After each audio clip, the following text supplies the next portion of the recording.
friends, welcome back to the channel. Today we are going to discuss about few of the investment options that are available in India. दोस्तों आज हम कुछ savings और investment options के बारे में discuss करेंगे। तो दोस्तों इसमें सबसे पहला ऑप्शन आता है सेविंग्स बैंक अकाउंट यानी कि जमा खाता, जो कि हम कोई भी बैंक में अपना एक सेविंग्स अकाउंट ओपन करके वहाँ पे जो भी अपनी जमा पूंजी है उसको रख सकते हैं दोस्तों। और इसमें आपको लिक्विडिटी बहुत ज़्यादा होती है, यानी कि आप जब चाहे अपने पैसे को निकाल सकते हैं और उसका यूज़ कर सकते हैं दोस्तों। सेविंग्स बैंक अकाउंट में आपको जितना भी आप पैसा रखेंगे उसके ऊपर आपको 3 to 4% का इंटरेस्ट रेट वो बैंक आपको पे करेगा दोस्तों।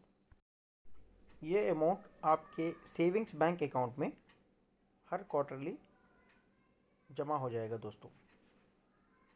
क्वार्टरली का मतलब है हर 3 महीने बाद, और इंडियन टैक्सेशन के हिसाब से फाइनेंशियल ईयर स्टार्ट होता है 1 अप्रैल से स्टार्ट होता है और नेक्स्ट ईयर का 31 मार्च को ये फाइनेंशियल ईयर कंप्लीट होता है दोस्तों। फॉर एग्जांपल अगर हम करंट ईयर, क्योंकि हम 2020 में हैं, अगर हम बात करें इस साल की, तो हमारा फाइनेंशियल ईयर स्टार्ट होगा 1 अप्रैल 2020 को और एंड होगा कमिंग ईयर मार्च यानी 31 मार्च 2021 को।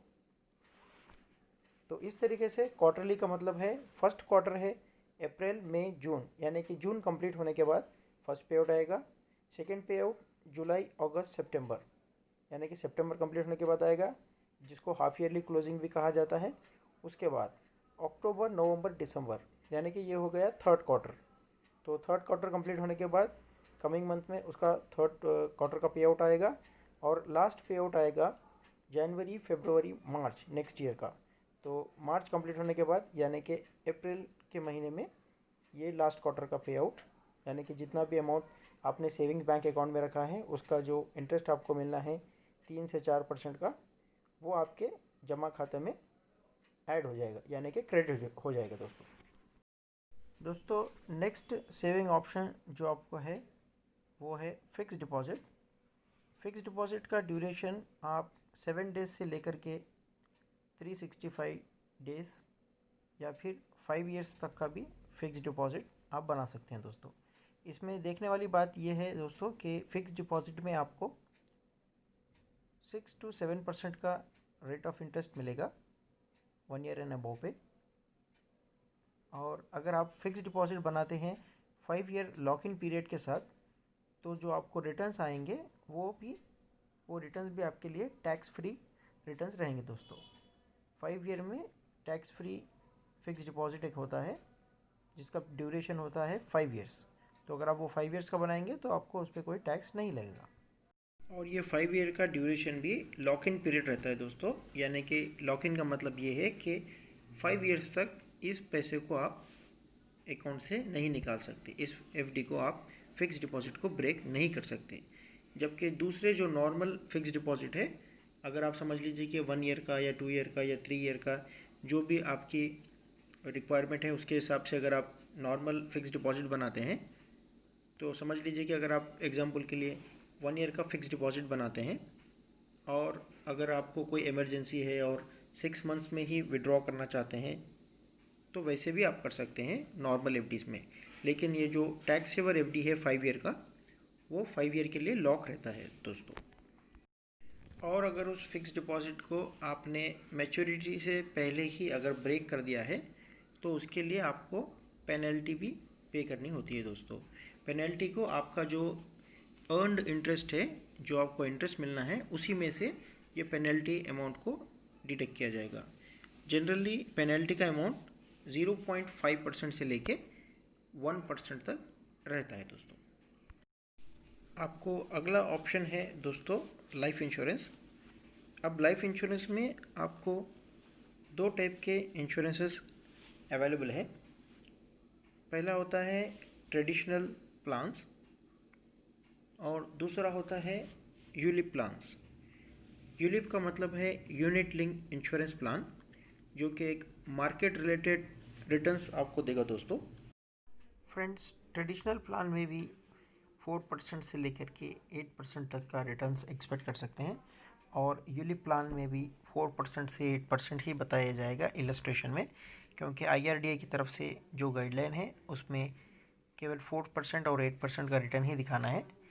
जबकि अगर देखा जाए तो यूलिप में, क्योंकि मार्केट में इन्वेस्ट होता है, तो यूलिप ने 12 to 16% के रिटर्न्स भी कुछ कुछ कंपनियों में दिए हुए हैं दोस्तों। उसका ट्रैक रिकॉर्ड आप कोई भी वेबसाइट पर, गूगल पर भी चेक कर सकते हैं दोस्तों ये जो रिटर्न्स मैं यूलिप के आपको बता रहा हूँ, ये मैं लॉन्ग टर्म हॉरिजन का बता रहा हूँ दोस्तों। जैसा कि कम से कम 10 to 15 ईयर्स कस्टमर को इन्वेस्टेड रहना होगा मार्केट में, तभी जा कर के ये जो रिटर्न्स मैंने बताया है 12 से 16% के, ये कस्टमर को मिलेंगे दोस्तों। क्योंकि काफ़ी वॉलेटिलिटी रहती है मार्केट में, तो बीच में अप्स एंड डाउन तो रहेंगे, लेकिन क्योंकि हम अगर कोई लॉन्ग टर्म गोल है हमारा, उसको अचीव करने के लिए ULIP is one of the best option दोस्तों। फ्रेंड्स, यूलिप में भी फर्स्ट 5 ईयर्स में आपको लॉक इन पीरियड होता है, यानी कि जो भी आप अमाउंट इन्वेस्ट कर रहे हैं फर्स्ट 5 ईयर में यूलिप में, ये लॉक इन पीरियड में रहेंगे, यानी कि विड्रॉल नहीं कर पाएंगे आप। जो भी विड्रॉल आपको करना है आफ्टर कंप्लीशन ऑफ 5 ईयर्स। और यूलिप में एक और आपको फैसिलिटी होती है कि 5 ईयर कंप्लीट हो जाने के बाद आप अगर चाहें तो पार्शियल विड्रॉल्स भी कर सकते हैं, या फिर अगर आप चाहें तो टोटल विड्रॉल करने के बाद पॉलिसी को क्लोज भी कर सकते हैं दोस्तों लाइफ इंश्योरेंस में भी आप टैक्स बेनिफिट का लाभ उठा सकते हैं। जैसा कि जो भी आप प्रीमियम पे कर रहे हैं eight the time of taking the policy, उसका आपको प्रीमियम रिसिप्ट दिया जाएगा, जो कि अंडर सेक्शन 80C में आपको बेनिफिट रहेगा। इसके अलावा जो भी आपको lump sum amount at the time of maturity में मिलेगा पॉलिसी का, वो सारा का सारा अमाउंट टोटली टैक्स फ्री रहेगा अंडर सेक्शन 1010D। दोस्तों अगर हम बात करें तो traditional plans are less risky when compared to ULIPs. तो यूलिप में क्योंकि थोड़ा सा मार्केट में इन्वेस्ट करने की वजह से जो रिस्क होता है, उसकी वजह से उनके रिटर्न्स भी ज़्यादा होते हैं ट्रेडिशनल से कंपेयर करने पर। दोस्तों चौथा जो ऑप्शन हमारे पास अवेलेबल है वो है म्यूचुअल फंड्स। म्यूचुअल फंड्स में कस्टमर का रिस्क टेकिंग एपिटाइट के हिसाब से डेट फंड्स भी अवेलेबल हैं, लिक्विड फंड्स भी अवेलेबल हैं दोस्तों। और अगर कोई कस्टमर थोड़ा सा एग्रेसिव है, यानी कि अगर वो थोड़ा सा रिस्क लेकर रिटर्न्स अच्छे लेना चाहते हैं, तो इक्विटी म्यूचुअल फंड्स भी अवेलेबल हैं दोस्तों। फ्रेंड्स, म्यूचुअल फंड में 6% से लेकर के 20% एंड अबव रिटर्न्स भी दिए हुए हैं कुछ कुछ म्यूचुअल फंड में, और यहाँ पर भी हमको लॉन्ग टर्म हॉरिजन ही देखना है दोस्तों। कम से कम 5 to 10 ईयर्स का अगर टाइम हॉरिजन लेकर चलते हैं म्यूचुअल फंड में, तो आप काफ़ी अच्छे रिटर्न्स ले सकते हैं दोस्तों। फ्रेंड्स, म्यूचुअल फंड में अगर आप चाहें तो लमसम अमाउंट भी इन्वेस्ट कर सकते हैं, या फिर अगर आप चाहते हैं कि मंथली छोटा छोटा अमाउंट अगर आप जमा करना चाहते हैं तो उस तरीके से भी कर सकते हैं। उसको सिप कहा जाता है, यानी कि सिस्टमेटिक इन्वेस्टमेंट प्लान, जिसमें मिनिमम अमाउंट मंथली 500 से भी आप स्टार्ट कर सकते हैं दोस्तों। म्यूचुअल फंड में अगर आप टैक्स बेनिफिट का लाभ लेना चाहते हैं तो म्यूचुअल फंड में एक स्कीम होती है जिसका नाम ELSS कहा जाता है, इक्विटी लिंक्ड सेविंग स्कीम, और इसमें आपको केवल 3 ईयर्स का लॉक इन पीरियड होता है दोस्तों। तो अगर आप ELSS म्यूचुअल फंड करते हैं तो आपको टैक्स बेनिफिट 80C का लाभ उठा सकते हैं दोस्तों आप। दोस्तों फिफ्थ ऑप्शन जो हमारे पास है सेविंग और इन्वेस्टमेंट करने के लिए, वो है स्टॉक मार्केट। स्टॉक मार्केट में आपको काफ़ी सारे ऑप्शंस अवेलेबल रहते हैं। जैसा कि कोई भी कंपनी का अगर आपने शेयर ले लिया तो एक शेयर लेने पर भी आप कंपनी के एक हिस्सेदार बन जाएंगे दोस्तों।